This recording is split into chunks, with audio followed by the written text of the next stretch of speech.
On fait le point sur la manifestation d'hier contre l'avant-projet de loi sur le travail. Entre 200 et 500 000 personnes en tout en France sont descendues dans la rue pour manifester leur opposition au projet de loi El Khomri sur le travail. À Montpellier comme à Paris, les manifestants ont défié la pluie. Juliette Surcouf les a suivis à Montpellier. On fait le point avec elle sur ce cortège montpelliérain.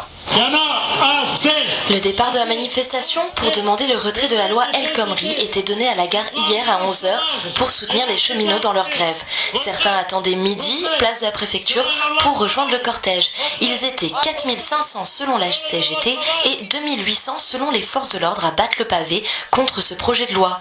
Le texte permettrait de modifier différents aspects du code du travail actuel. Repos, jours d'astreinte, licenciement ou encore négociations salariales. Plusieurs syndicats et partis politiques étaient présents hier. CGT, FO, CFDT, MRP, militants ou pas, des travailleurs issus de tout horizon ainsi que des étudiants se sont joints à la manifestation. Nous les écoutons. Uniquement là en tant que citoyen. Il y a quand même pas mal de monde qui est réuni aujourd'hui, qui a une certaine ambiance et que tous unis on arrivera peut-être, je l'espère, faire vaciller le gouvernement sur cette loi. C'est un projet qui dépasse les clivages politiques, qui concerne chacun d'entre nous et on doit être justement unis pour défendre nos droits et pas revenir un siècle en arrière.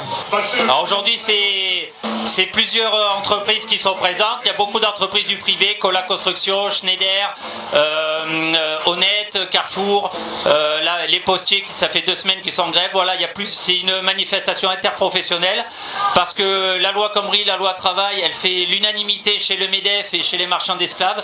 Donc il nous semblait important de dire qu'au contraire, il faut que les salariés se mêlent de leurs affaires, que les salariés s'impliquent parce qu'on ne veut pas qu'on décide à notre place. Je suis à la manifestation pour la simple et bonne raison que cette loi a pour objectif de détruire les acquis sociaux et notamment le droit du travail, le droit du travail français.